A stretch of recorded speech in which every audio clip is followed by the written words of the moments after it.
JCPL visited Tim Betters, owner of Clover Hilltop Farm here in Nicholasville, Kentucky, to learn how to grow that quintessential bringer of flavor, garlic. The baby goats were a fun distraction, but after that, we got right on to the business of garlic. Tim, can you tell us, when do you plant garlic? We plant garlic in the fall.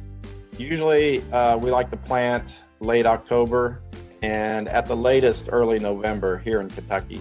So it goes in the ground before it frosts, but is it going to sprout before the snow comes? Well, how will it do in the winter with the snow and the ice?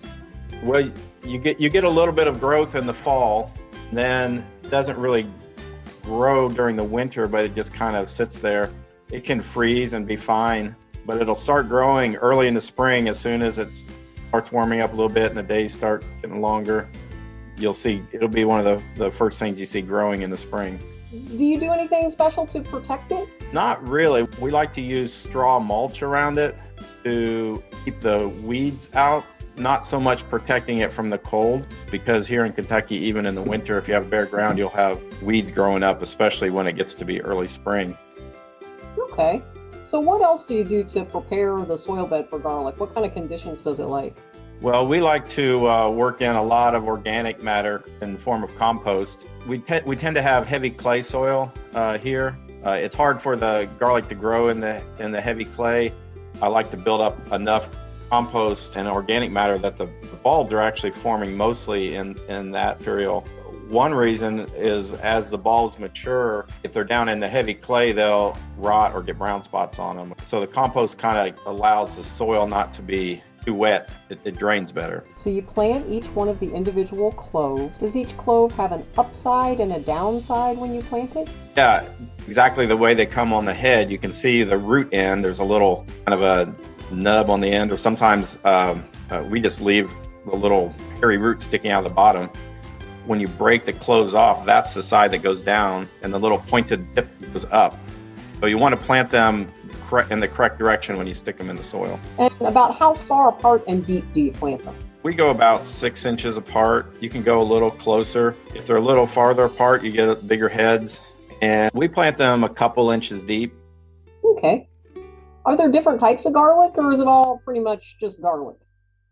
There are lots of different varieties, but there are two kind of main groups. There's softneck garlic and hardneck garlic. The softneck garlic is, just as the name implies, the stem is soft. And if you ever see garlic where the stems have been braided together, that's softneck garlic. But the hardneck garlic is mostly what we grow. It has a rigid stem that comes up from the bulb up through the plant. One of my favorite reasons for growing the hardneck garlic is it also produces garlic scapes, which are the flowers that come up, which give us an extra edible product from the same plant.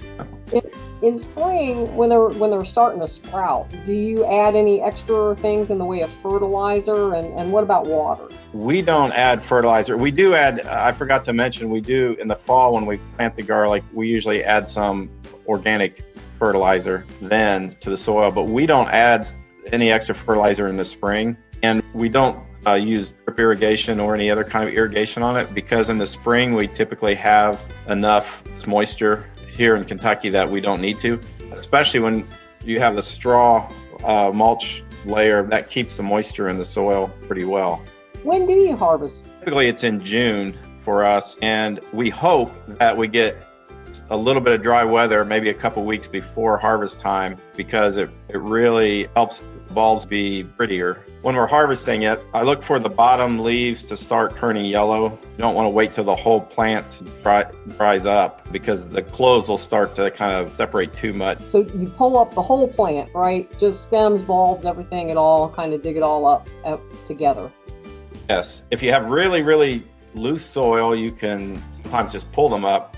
But normally we dig them. We'll take a potato fork or something and kind of go underneath and just kind of lift up a little bit. Can you use the garlic right away after you harvest it, or does it have to dry out for a bit before you can use it?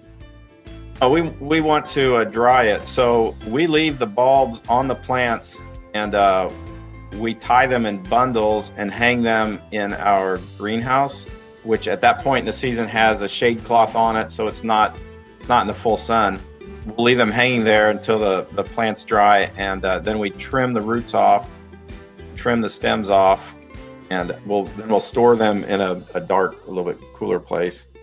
So they dry for a couple weeks, and then once they are kind of dry, how long can you store it? How long is it still good for?